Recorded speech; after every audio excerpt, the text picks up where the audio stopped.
Antes de dar inicio a nuestra sesión, les pedimos que todas las preguntas las hagan llegar a través del chat y al final de la sesión las haremos llegar a nuestra ponente.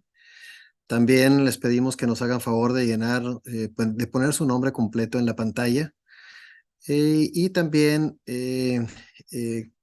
hacer la encuesta de satisfacción, llenar esta encuesta de satisfacción al final de la sesión y es indispensable para poder elaborar las constancias. En nombre de la Escuela de Medicina y Ciencias de la Salud del Tecnológico de Monterrey, les doy la más cordial bienvenida a la sesión académica de pediatría. En esta ocasión tenemos a una invitada especial que quiero pedirle al doctor Juan Francisco Lozano, que es profesor de nuestra institución, es pediatra y es quien se está encargando de la clínica de Down en nuestra institución. Él es además subespecialista en desarrollo, en neurodesarrollo y conducta. Y quiero darle la palabra al doctor Lozano para que nos presente a nuestra ponente el día de hoy. Adelante, Juan Francisco.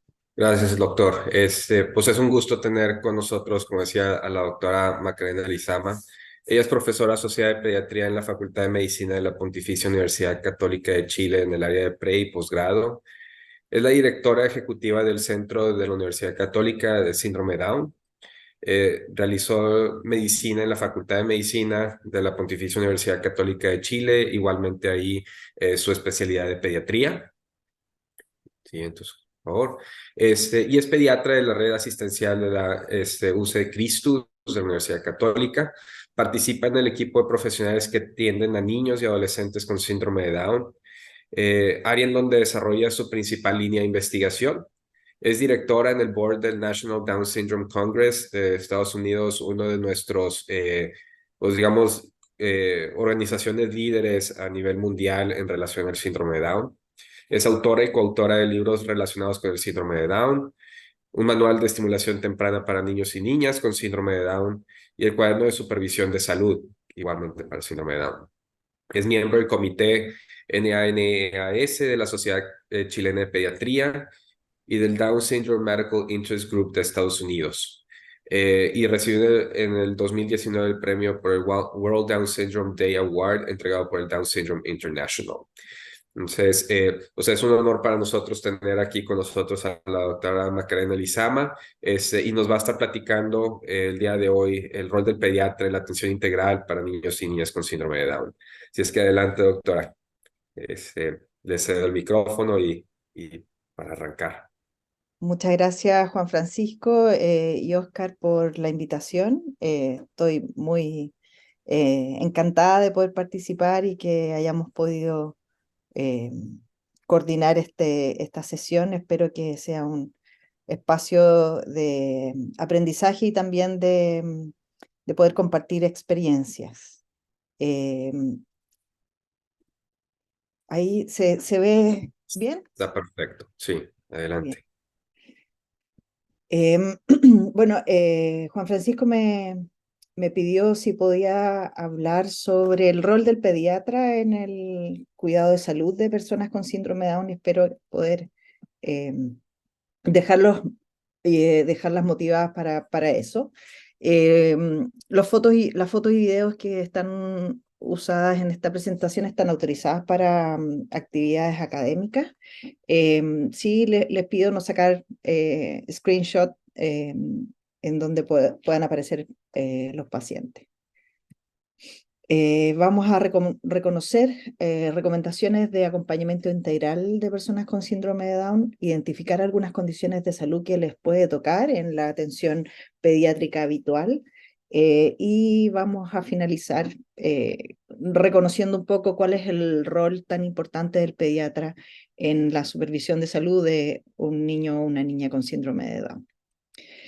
Entonces, lo primero es preguntarse por qué las personas con síndrome de Down necesitan una supervisión de salud distinta a la población general, o por qué nosotros como pediatras tenemos que ser más rigurosos, más acuciosos en el enfrentamiento del cuidado de la salud de este grupo. Lo más importante es que es un grupo vulnerable respecto a su salud, y eso ocurre desde la etapa prenatal. Pero son problemas de salud que pueden ocurrir a cualquier niño. El problema es que en ellos y en ellas puede ocurrir con mayor frecuencia. Y esos problemas de salud pueden además afectar su desarrollo. Por lo tanto, es tremendamente importante poder conocer cuáles son los problemas de salud que pueden afectarles, pues en la gran mayoría son tratables y incluso también evitables. Entonces, eso es lo más importante a considerar cuando uno se enfrenta en la supervisión de salud de un niño con síndrome de Down. Desde la etapa prenatal es un grupo que tiene mayor frecuencia de prematurez. Se describe aproximadamente entre un 25 y un 28% de prematurez en este grupo. En general, la frecuencia de prematurez en la población general, al menos acá en Chile, es de cerca de un 7%, y los datos nuestros de nuestra serie alcanzan aproximadamente un 26% de prematurez, por lo tanto es considerablemente mayor en este grupo. La gran mayoría de los niños y niñas nacidos prematuros son prematuros tardíos, o sea, desde la 34 a la 33, 37 semanas de edad gestacional. Y son los menos los que son prematuros más extremos. Por lo tanto, es un grupo que, si bien es cierto, nace más prematuro, generalmente son prematuros tardíos. Lo otro importante desde el punto de vista de vulnerabilidad prenatal es que tienen mayor frecuencia de malformaciones gastrointestinales y también cardíacas.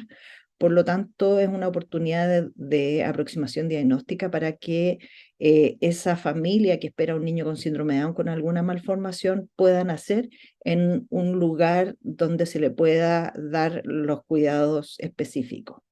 Y también hay una mayor frecuencia de embarazos en mujeres de mayor edad y por lo tanto esas mujeres pueden tener mayores comorbilidades como hipertensión, problemas de salud mental, diabetes gestacional, etcétera, y todos los problemas de salud que van apareciendo a la medida que avanza la edad.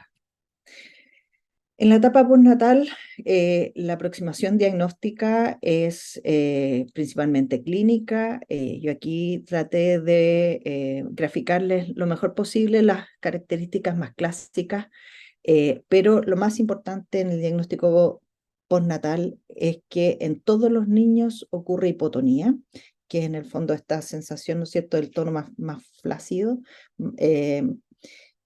Y las otras características físicas no siempre están presentes en todos los niños con síndrome de Down. Dentro de las más características, ¿no es cierto?, está el perfil facial plano, las manchas de Bruchfeld, que son estos puntos blanquitos que se ven mejor en aquellos niños que tienen los ojos más claros y si uno le ilumina el ojo se marcan con más intensidad. Los ojos en forma de almendra, con el epicanto, que es esta como pliegue que hay en el ángulo del ojo. La nariz, ¿no es cierto?, pequeñita, con el puente nasal plano. Piel marmórea, que es esta piel así como reticulada, que se intensifica cuando los niños cambian en la exposición de la temperatura. Cuando ustedes los desvisten, por ejemplo, en la supervisión de salud para poder examinarlos, rápidamente en el fondo adoptan la temperatura ambiente y eso hace que la piel en el fondo se contraiga y tenga este aspecto, ¿no es cierto?, medio reticulado, mal perfundido, y no necesariamente eso significa una mala perfusión. Hipoplasia del lóbulo de la oreja, el pelo liso, delgado, incluso en el fondo en los adolescentes el pelo liso también está presente en el vello púbico, en el fondo, que característicamente, ¿no es cierto?, en los adolescentes uno observa el vello púbico rizado y grueso, en personas con síndrome de Down el pelo es liso. Tienen un pliegue palmar único, clinodactilia, que es esta encurvación del quinto dedo de las manos, y separación entre el primer y segundo ortejo de los pies. Estas son las características más frecuentes, pero como les digo, no todos tienen todas las características y el no tener todas las características no significa nada del punto de vista de pronóstico, de desarrollo, ni de tipo genético, ni nada. Simplemente en el fondo predominan a veces algunas características más que otras, dependiendo también de los rasgos, ¿no es cierto?, familiares. La confirmación diagnóstica se hace con un cariograma y uno de los grandes mitos en la aproximación de una persona con síndrome de Down es el clásico como se le nota poco, eh, podría ser mosaico, hoy no tiene tantos rasgos, entonces podría ser mosaico, o mira, esto puede ser por responsabilidad de la familia y que tu familia tal o cual. Lo más importante del punto de vista de la confirmación diagnóstica es que la confirmación se hace con un cariograma. El cariograma es el estudio de los cromosomas en la sangre. En este caso, el cariograma del recién nacido nos puede arrojar la información de qué tipo genético tiene esa persona con síndrome de Down. Y hay 3 tipos genéticos. Uno es la trisomía 21 libre, que ocurre en la gran mayoría de las personas con síndrome de Down, en el 95%, y es en esa persona lo que ocurre es que hay un tercer cromosoma 21 extra en todas sus células. Ese cromosoma 21 extra lo que hace es que desequilibra, ¿no es cierto?, la carga genética, la cantidad de genes que se codifican en el cromosoma 21 están sobreexpresados, por lo tanto, el resultado clínico son las manifestaciones que ya en el fondo revisamos. La confirmación genética o el tipo genético nos ayuda a poder hacer una consejería genética para el riesgo de recurrencia de futuros embarazos de esa pareja. Y el riesgo de recurrencia en este tipo genético es de un 1% y aumenta con la edad materna. Ocurre al azar y no hay nada que los padres hayan hecho o dejado de hacer antes o durante el embarazo para que esto ocurra. Diferente es la trisomía por translocación, que en el fondo es un segmento del cromosoma 21 queda pegado a otro cromosoma, que muchas veces es el cromosoma 14, por eso se los grafique aquí. Esto ocurre en el 3 a 4% de la población de personas con síndrome de Down. Y como les digo, lo que nos ayuda el cariograma es poder diferenciar este tipo de genético.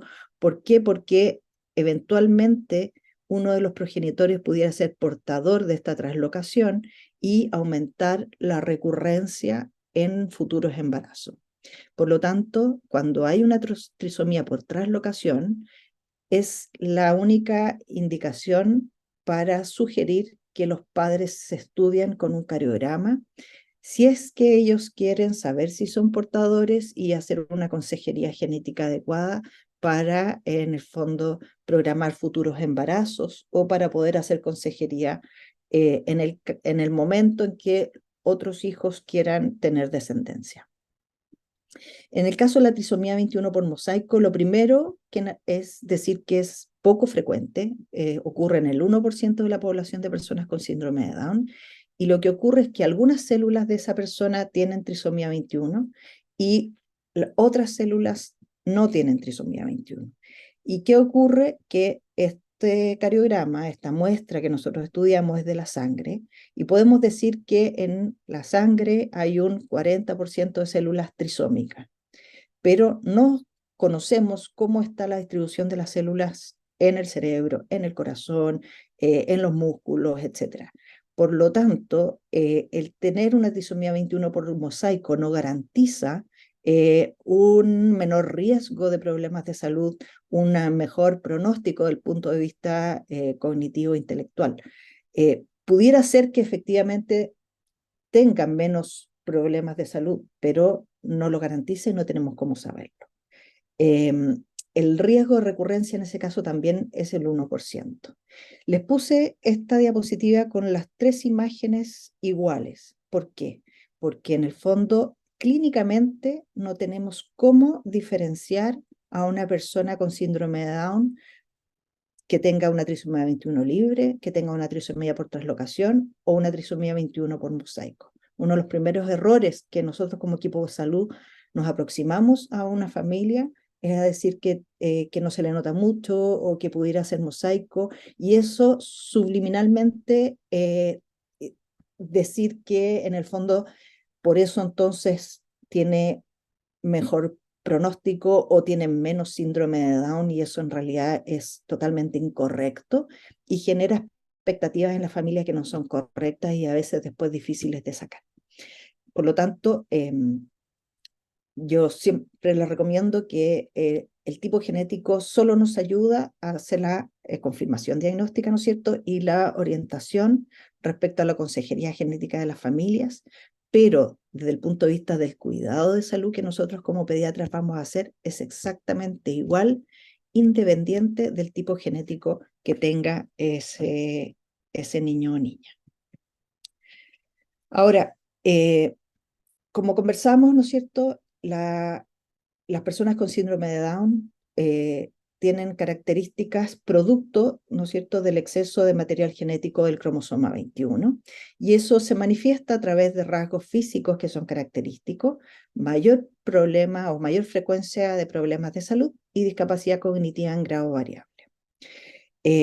Nosotros nos vamos a enfocar entonces ahora en esta mayor frecuencia de problemas de salud, que aquí yo les puse la tabla publicada por la Academia Americana de Pediatría el año pasado, donde si ustedes se fijan, hay muchas condiciones de salud que ocurren con mayor frecuencia en personas con síndrome de Down respecto a la población general, pero son problemas que pueden ocurrir a cualquier otro niño. Por lo tanto, los problemas de salud que ocurren en personas con síndrome de Down no debieran ser ajenas a ustedes como pediatras generales, ¿ya? O sea, ustedes van a tener pacientes que tienen dificultad para alimentarse, van a tener niños con problemas tiroideos, van a tener niños en seguimiento con convulsiones. Lo que pasa es que en este grupo, o esto ocurre con mucha mayor frecuencia, y una de las cosas que tenemos que estar alerta es que a veces los problemas de salud no se presentan en forma habitual. En el recién nacido, lo más importante es cómo uno entrega la noticia, ¿ya? La noticia la tenemos que entregar principalmente con cierta forma adecuada de hacerlo, ¿ya? Y esto probablemente hay pediatras que no les va a tocar nunca entregar la noticia si no están habituados a participar, ¿no es cierto?, de alguna neonatología o de la atención de un parto. Sin embargo, el cómo uno entrega la noticia es algo que afecta a las familias, y el lenguaje que se ocupa a veces se perpetúa en el tiempo en la relación que tenemos con las familias. ¿Qué cosas son recomendadas con evidencia, en el fondo medicina basada en evidencia, respecto a cómo entregar la noticia del diagnóstico? Lo primero y más importante es considerar que esto es una noticia inesperada, pero no tenemos por qué ponerle valor a la noticia. Esto no es una mala noticia, es una noticia inesperada. Debe ser, ojalá, entregada por pediatras y obstetras en forma coordinada en el momento en que nace ese recién nacido, si es que no tuvo diagnóstico prenatal. Y informar la sospecha diagnóstica inmediatamente después del parto, cuando la mamá, por supuesto, está recuperada del parto, porque hemos escuchado muchas noticias o experiencias, ¿no es cierto?, de que mientras le están suturando la cesárea a la mamá, le están entregando esta noticia inesperada, por supuesto, en un momento no lo más adecuado, porque por supuesto la mamá no va a estar con todos sus sentidos puestos en la información que le están entregando. Ojalá en una pieza privada, lejos de otros pacientes, si es que en el fondo es un espacio común, lejos de otros profesionales de salud y de los familiares, siempre en presencia de ambos padres, si es que el padre está presente. Si es que el padre no está presente o es una madre soltera, o una madre que no tiene pareja, es importante que esté acompañada de alguna persona de su máxima confianza, de manera de estar acompañada. Ojalá, si es que la salud lo permite, con el recién nacido presente y haciendo referencia al recién nacido por su nombre. Y comenzar con los aspectos positivos del nacimiento de un hijo o una hija, porque en el fondo caemos mucho en el, pucha, lo lamento, siento que, cuando en realidad eso lo único que transmite son mensajes negativos, como de que uno va a dar un pésame, cuando por el contrario tenemos que estar felices y contentos por el nacimiento de un hijo o una hija, que tienen una condición de salud distinta, de la que nos vamos a ocupar como equipo de salud, pero no por eso vamos a, ¿no es cierto?, ponerle una connotación negativa a lo que está ocurriendo. A las familias en ese primer momento es difícil que retengan todo lo que uno les cuenta, por lo tanto es muy importante entregar material por escrito, actualizado, respecto a síndrome de Down, con todo lo que hoy día existe respecto a la perspectiva de personas con síndrome de Down, y también enfocado al primer periodo, que es un poco lo que nos interesa, porque lo más importante en este primer periodo es evaluar al recién nacido respecto a los problemas de salud que pueden ocurrir en esta etapa. Y coordinar la visita con genetista, que por supuesto que no en todos los servicios de salud existe un genetista para poder tener una evaluación inmediata, por lo tanto es importante dejar esa coordinación realizada y ojalá en seguimiento con un pediatra especialista en desarrollo, ¿ya? Que tampoco existe en todos los centros, por lo tanto lo importante es dejar un vínculo con un pediatra sensible en el seguimiento de personas con síndrome de Down, ¿ya? Porque sabemos que no en todos los lugares existen programas de seguimiento especiales como el que lleva el doctor Lozano.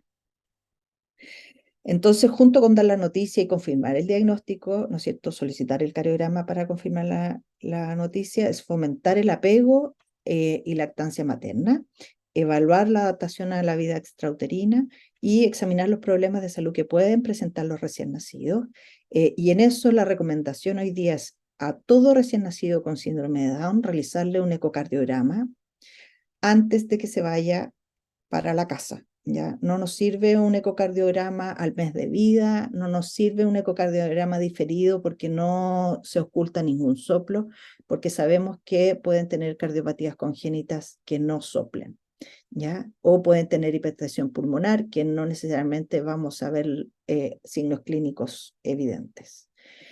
A todos los recién nacidos deberá evaluarse con hormonas de tiroides, idealmente TSH y T4 libre. Hay algunos países que tienen solo TSH como screening neonatal, y es importante agregar en este grupo la T4 libre, tomarles un hemograma completo, no solo hematocrito, y realizar screening auditivo, aun cuando hay países que tienen screening auditivo universal para todo recién nacido. Si es que no lo tienen, en este grupo es importante hacer screening auditivo a todos los recién nacidos.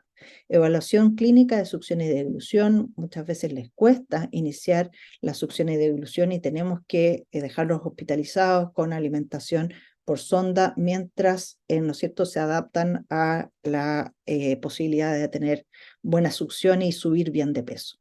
Realizar rojo pupilar para descartar clínicamente cataratas congénitas importantes. Sabemos que hay cataratas congénitas que son periféricas y que no logramos ver con el rojo pupilar que hacemos nosotros los pediatras, pero es muy importante descartar al menos las cataratas que bloquean, ¿no es cierto?, la pupila, al menos que podamos ver con el tamaño del oftalmoscopio solo con rojo pupilar.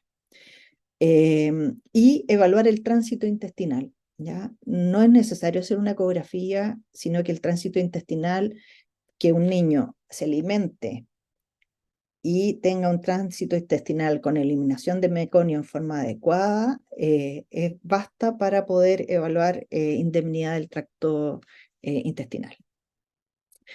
Yo les quiero como transmitir que el éxito de la lactancia materna puede lograrse. Este es un estudio de nuestro grupo donde Cerca de la mitad de las diadas madre-hijo lograban lactancia materna exclusiva a los 6 meses, lo que es un indicador de lactancia materna muy bueno, por lo menos para nuestra realidad, que es muy cercana a la población general. Y eso va de la mano también del acompañamiento y de la asesoría en lactancia, en el sentido de que es posible. Y en el fondo no asumir que no van a poder, sino que con un buen acompañamiento, con buena asesoría, van logrando lactancia materna exclusiva. Los problemas que con mayor frecuencia ocurren, a veces se manifiestan en forma infrecuente, así que les voy a comentar algunos casos clínicos para poder reforzar algunos mensajes.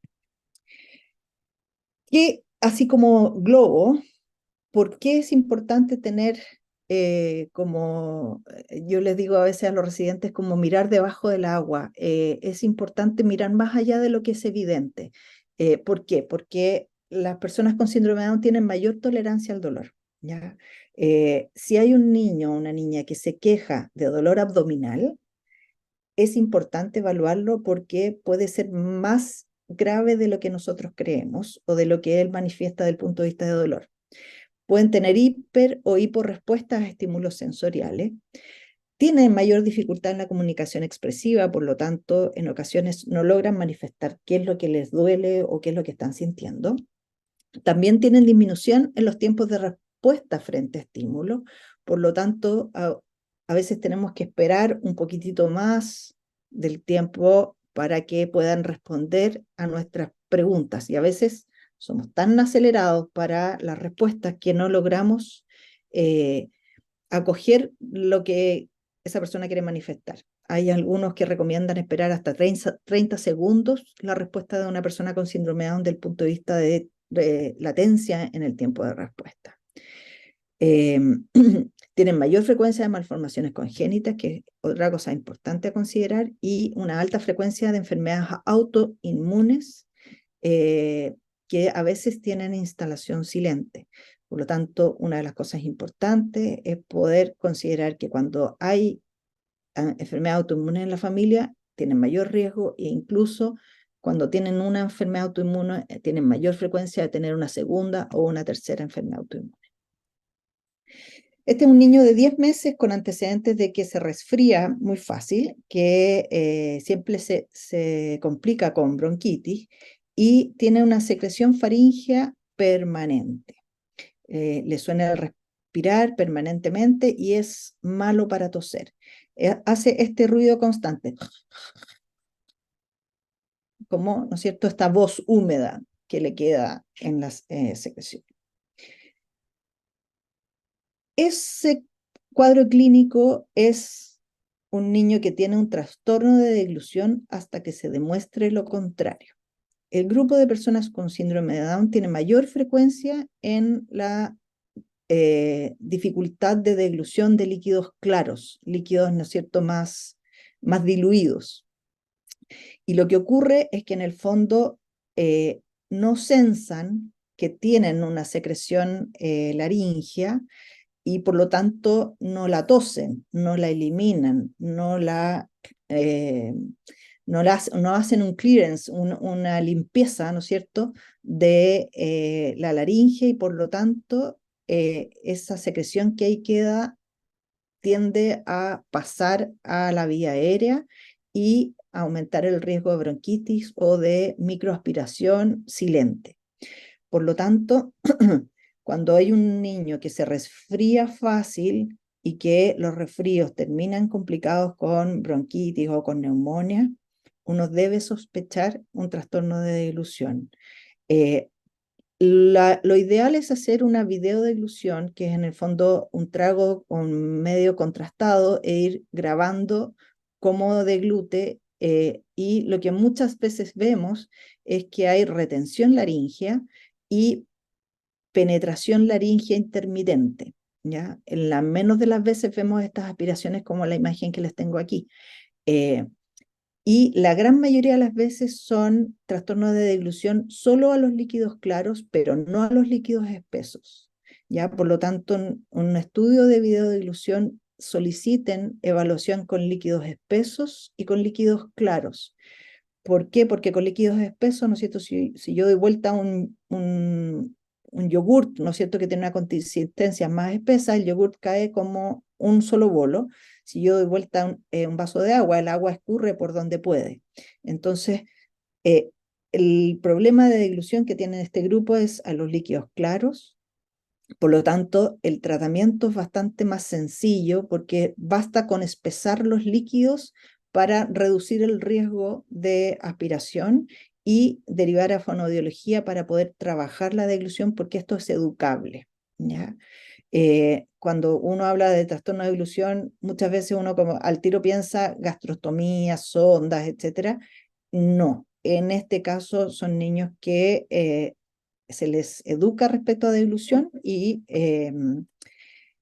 al espesar los alimentos esto francamente mejora y reduce los riesgos.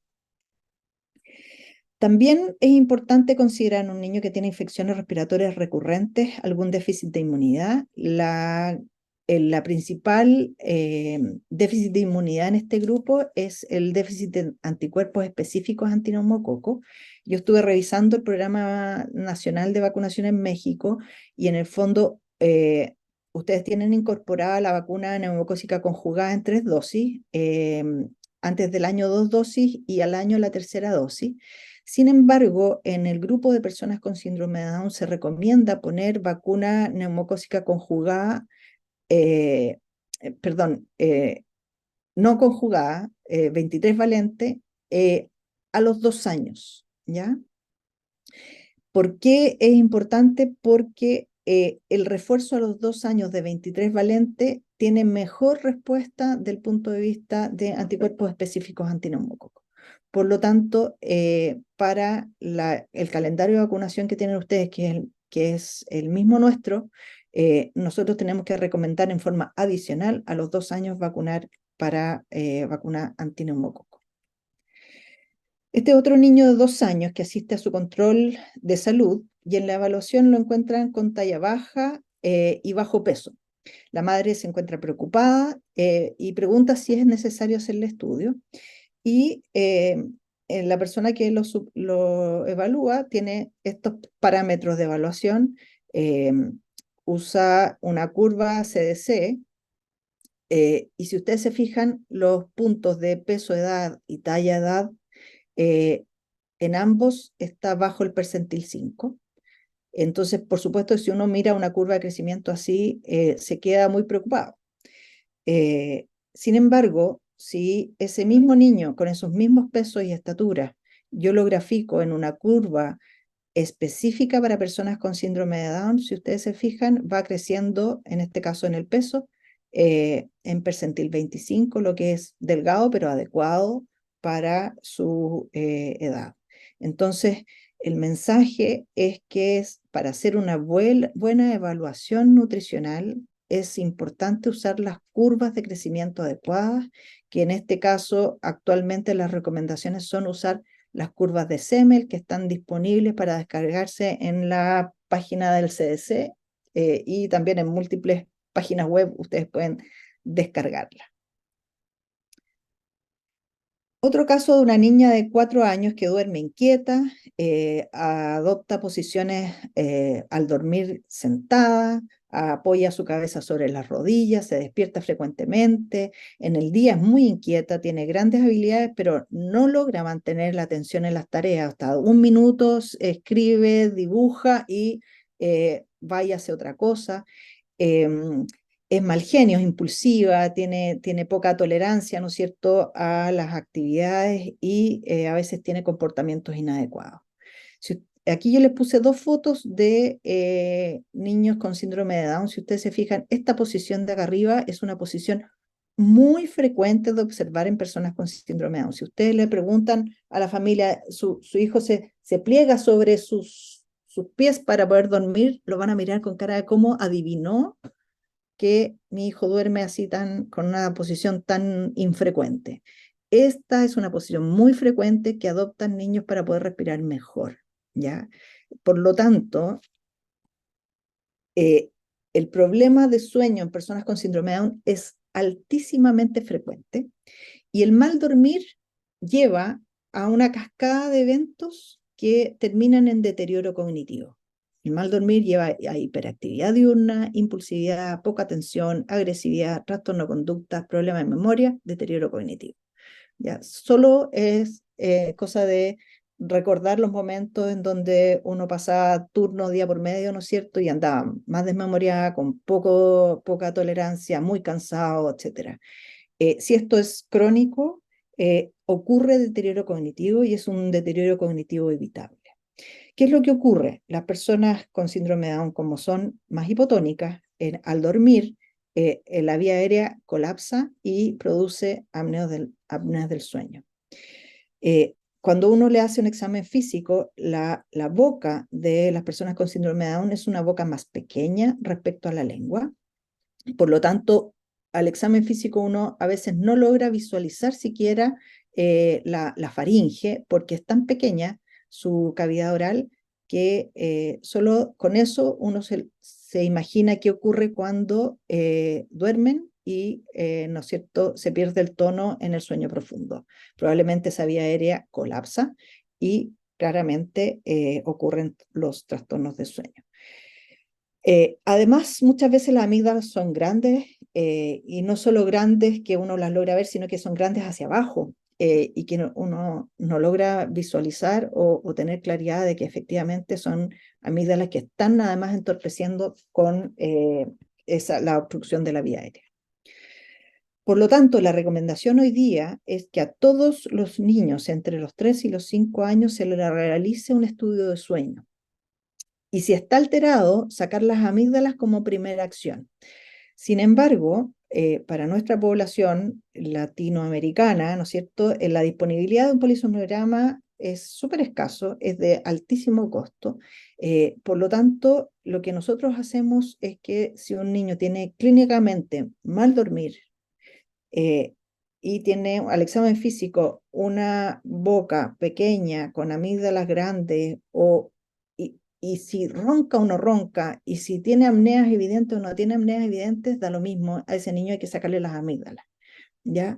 Hay que ser muy agresivos en esto porque el mal dormir genera discapacidad intelectual adicional a la que ya tiene por su condición de síndrome de Down y por lo tanto una discapacidad intelectual evitable, ¿ya?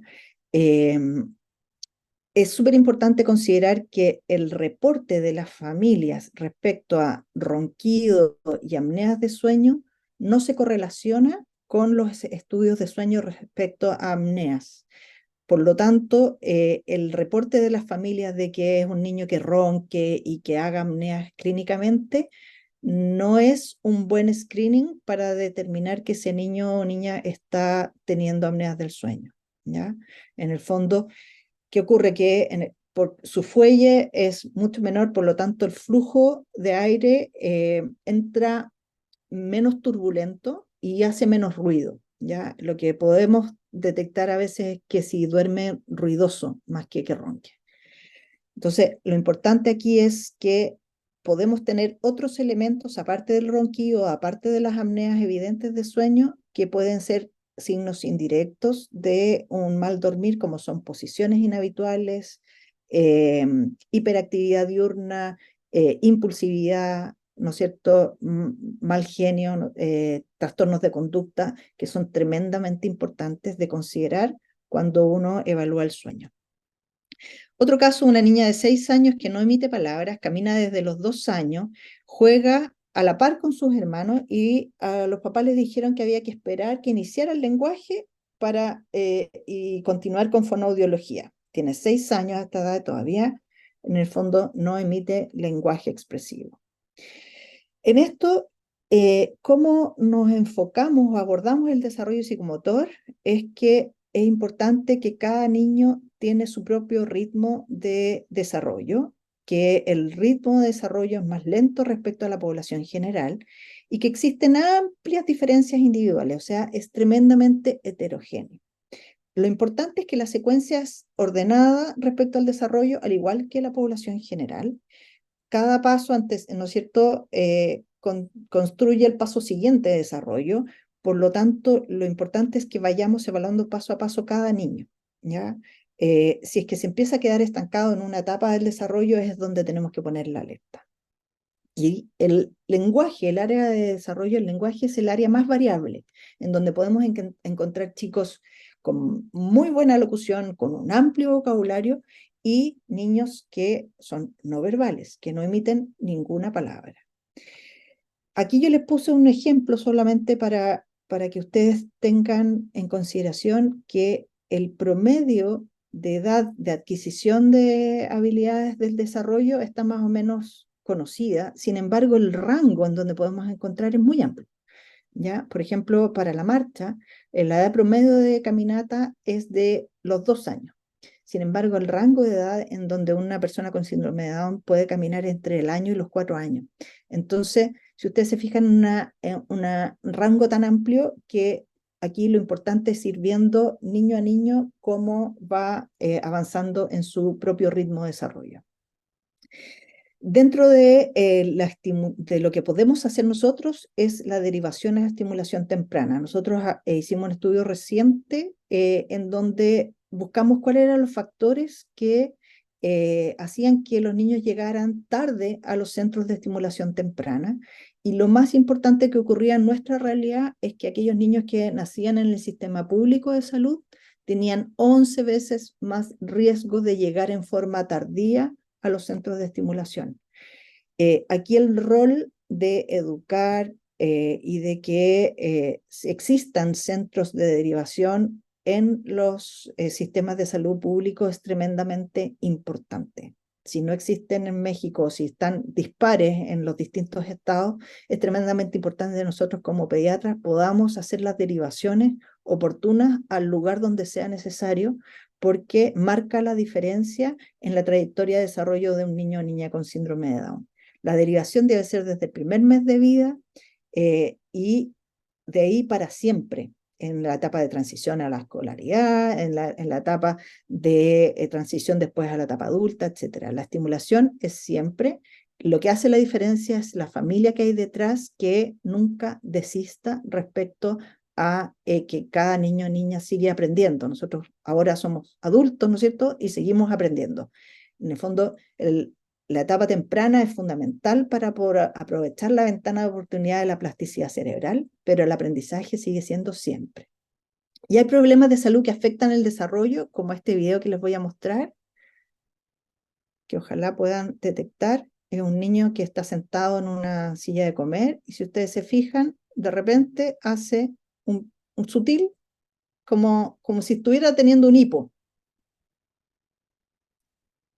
Eso, en el fondo, es una crisis convulsiva que se llama síndrome de West o espasmos infantiles, donde es una situación frecuente de encontrar en personas con síndrome de Down.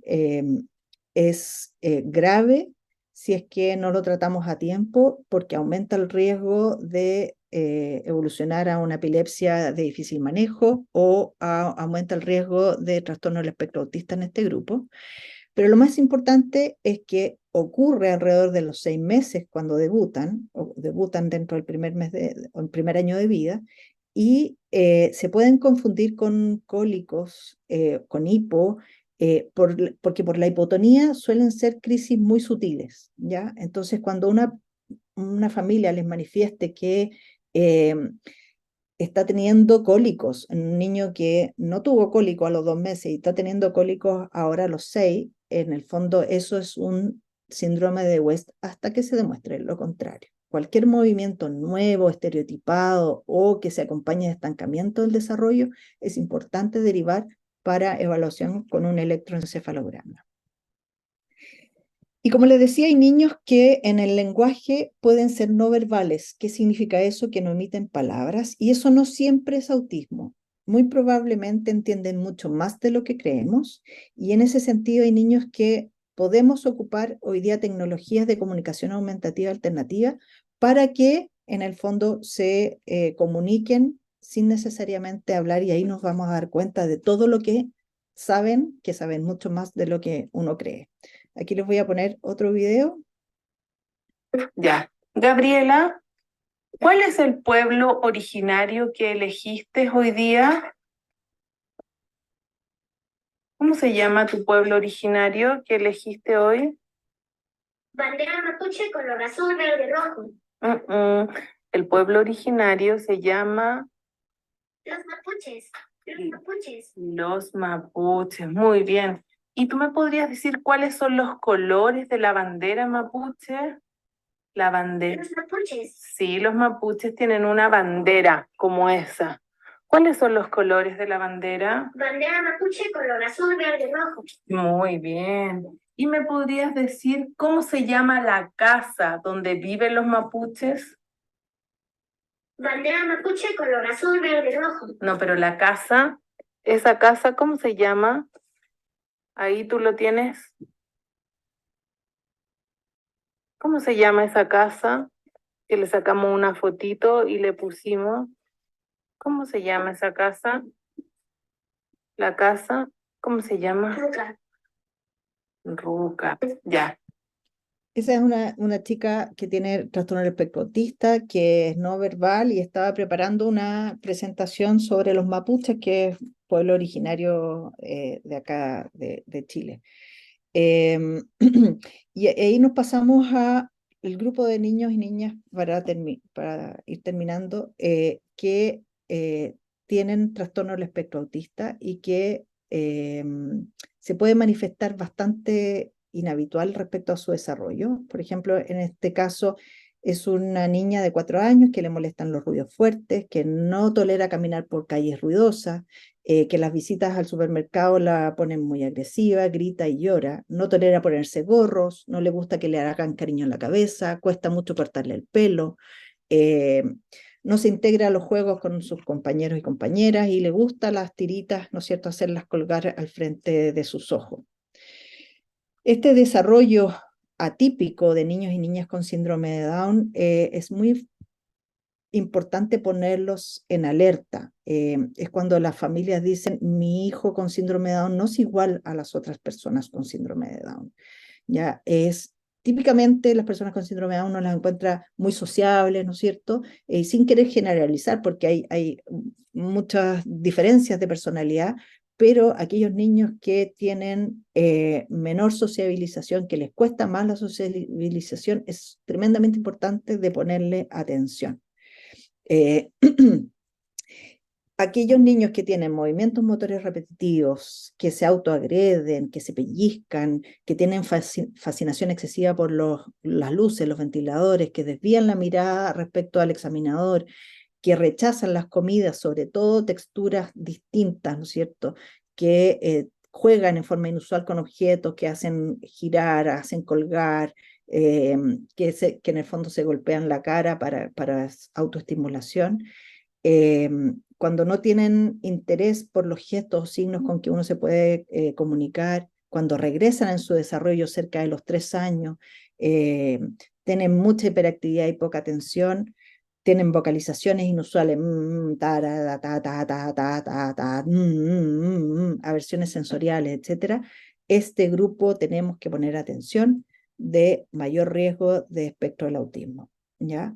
El MChat, que yo también busqué si en México lo tienen validado hace varios años ya, el MChat es un test de screening para espectro del autismo, pero hay que considerar que hay preguntas en donde las personas con síndrome de Down pudieran fallar por retraso motor y que no necesariamente sea en el fondo un screening alterado por autismo. Por lo tanto, es tremendamente importante cuando uno aplica el MChat hacer la revisión 6 meses después para hacer el seguimiento y ver que vaya avanzando en la parte motora, pero en las otras áreas en donde puede seguir fallando, para tener alerta respecto a un niño o niña que tiene síndrome de Down y espectro del autismo, que puede ocurrir entre hasta un 20% de las personas con síndrome de Down, ¿ya? Y aquí lo importante es sospechar el diagnóstico, hacer el diagnóstico, descartar otras comorbilidades que puedan manifestarse como con síntomas del espectro del autismo. ¿Y por qué es importante? Porque las terapias que uno sugiere desde el punto de vista de estimulación del desarrollo son distintas a lo que uno trabaja en personas con síndrome de Down que no tienen espectro del autismo. Por lo tanto, es tremendamente importante hacer el diagnóstico. Y finalmente, para nosotros como pediatras es importante el trabajo conjunto con los papás y mamás. Este es un estudio de sobrecarga de los cuidadores donde vimos que las familias de personas con síndrome de Down tenían un importante nivel de sobrecarga de él como cuidadores. Y en ese sentido es tremendamente importante este mensaje, ¿no es cierto?, que se pone cuando uno se sube al avión, de que póngase la máscara usted primero y después ayude a su hijo o hija, o si tiene un niño a su lado. ¿Por qué? Porque necesitan estar bien para poder ayudar a otros a estar bien. En el lenguaje es importante evitar cualquier lenguaje ofensivo y hay un montón de recomendaciones hoy día de cómo usar el lenguaje. Por lo tanto, se los voy a dejar ahí para que lo revisen con más calma. Y finalmente quisiera reforzar cuál es el rol del pediatra en el seguimiento de una persona con síndrome de Down, que es ustedes como pediatras, nosotros como pediatras, somos probablemente las personas más cercanas a la familia. Podemos hacer mucha educación preventiva, podemos hacer consejería en el desarrollo, tenemos la oportunidad, ¿no es cierto?, en las supervisiones de salud de hacer pesquisa precoz de problemas de salud, podemos conducir en los procesos de transición, en la entrada al jardín infantil, la entrada a la escolaridad, en el proceso de pubertad, donde además van apareciendo otros problemas. Tenemos las habilidades para la contención a las familias en situaciones difíciles de microduelos, como por ejemplo el diagnóstico coocurrente con espectro del autismo, donde tenemos que volver a dar una noticia inesperada o que es una noticia que en el fondo uno quisiera no tener, ¿no es cierto?, la responsabilidad de dar. Y es importante ahí nuevamente tener en consideración cómo usamos el lenguaje. Y finalmente, nosotros como pediatras somos el vínculo entre la familia y la atención secundaria que permite, ¿no es cierto?, que podamos hacer una continuidad y seguimiento lo más fluido posible. Aquí les dejo la cartilla, esta es la cartilla de la Academia Americana de Pediatría. En el fondo nadie puede decir, oye, yo no sé qué hacer con un niño con síndrome de Down o cuándo hacerlo, porque está escrito y hay muchos lugares en donde uno puede acceder. Hoy día con el Internet nadie puede justificar y decir que no tiene acceso. Esto está disponible, está también disponible en español, por lo tanto, hoy día es cosa de tenerlo a mano y poder seguir las recomendaciones para poder anticiparse a los problemas de salud. Espero que les haya sido de utilidad. Tenemos unos minutos para preguntas. Muchísimas gracias, doctora Macarena Lizama, por esta exposición y esta panorámica que nos presentas y que nos das datos que tenemos que recordar y reaprender para poder ofrecer lo mejor a nuestros pacientes. Y tenemos varias preguntas, aunque tenemos pocos minutos para ello, pero uno de ellos es con respecto al cariotipo. ¿A qué edad se debe solicitar en el momento que nace el niño? Hay que esperar el FISH, el examen por fluorescencia. ¿Se debe de hacer de inmediato? ¿Cuánto hay que esperar? Después hay que repetir el cariotipo. ¿Qué recomendaciones nos ofrece sobre esto? Mire, el cariotipo uno lo puede hacer en el momento en que nace el recién nacido, a las 48 horas, cuando sea posible. Ojalá inmediatamente se pueda hacer porque depende mucho de los laboratorios, pero en general un cariotipo demora un mes en salir el informe. Generalmente lo que se hace es hacer un informe preliminar que puede demorar unos 5 días y por eso se hace el FISH, que el FISH tiene es una técnica distinta genética que nos permite un diagnóstico más rápido, ¿ya?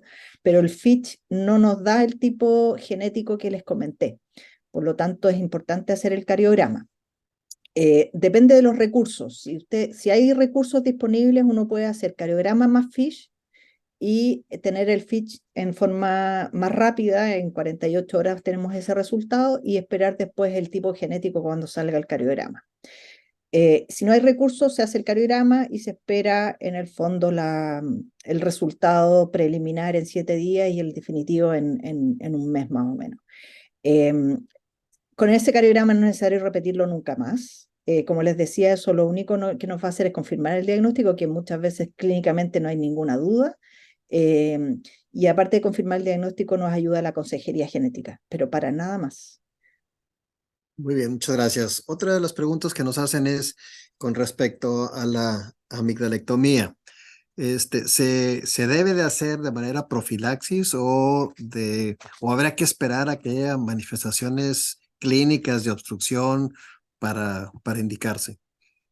En general, de profilaxis no se recomienda porque, por supuesto, que como cualquier otro procedimiento quirúrgico hay riesgos anestésicos, etcétera. Entonces, sí está recomendado cuando un niño tiene problemas de sueño. Lo ideal, como les decía, en un escenario ideal con recursos es tener el polisomnograma, evidenciar que hace apnea del sueño y de ahí sacar las amígdalas, pero sabemos que nuestra realidad de nuestros países no es así. Y por eso ahí la clínica manda, y si hay examen físico con amígdalas grandes, y con mal dormir o con posiciones inhabituales para dormir, derivar a otorrinolaringología para extraer, ojalá, amígdalas y adenoides. En el fondo, muchas veces nos pasa que van a pabellón, le sacan la amígdala, después tenemos que volver a ir a pabellón para sacar los adenoides y después volver a ir a pabellón para ponerle colleras porque tienen otitis con efusión. Entonces es súper importante ahí tratar de optimizar las idas a pabellón. Muchísimas gracias. Hay otra serie de preguntas que fuiste contestando conforme fue transcurriendo tu plática. Aquí lo que quiero resaltar es ese checklist, ese protocolo de seguimiento de las edades que debemos seguir y que lo tenemos que tener a mano, y no solo a la mano, sino en cada expediente de nuestro paciente con síndrome Down, pues que esté ahí incluido y que lo podamos utilizar rápido para poder saber en qué edad hay que hacer los exámenes visuales o de tiroides o radiografías, en fin. ¿Algún otro comentario o mensaje final que quisieras hacer a nuestra audiencia, Macarena? Yo el mensaje final les diría que no le tengan miedo a hacer el seguimiento de un niño o niña con síndrome de Down, que en la medida que ustedes estén cerca, van a poder acompañar a esa familia de buena forma, que hoy día el Internet nos ha ayudado muchísimo a estar cerca de los especialistas. Por lo tanto, si tienen dudas, muy probablemente van a poder acceder a contactos con especialistas, a consejos de gente que sabe más. Y si tienen dudas, es tremendamente importante que deriven a las personas que tienen más experiencia en personas con síndrome de Down, especialmente cuando hay problemas en el desarrollo, cuando hay situaciones que les quedan dudas.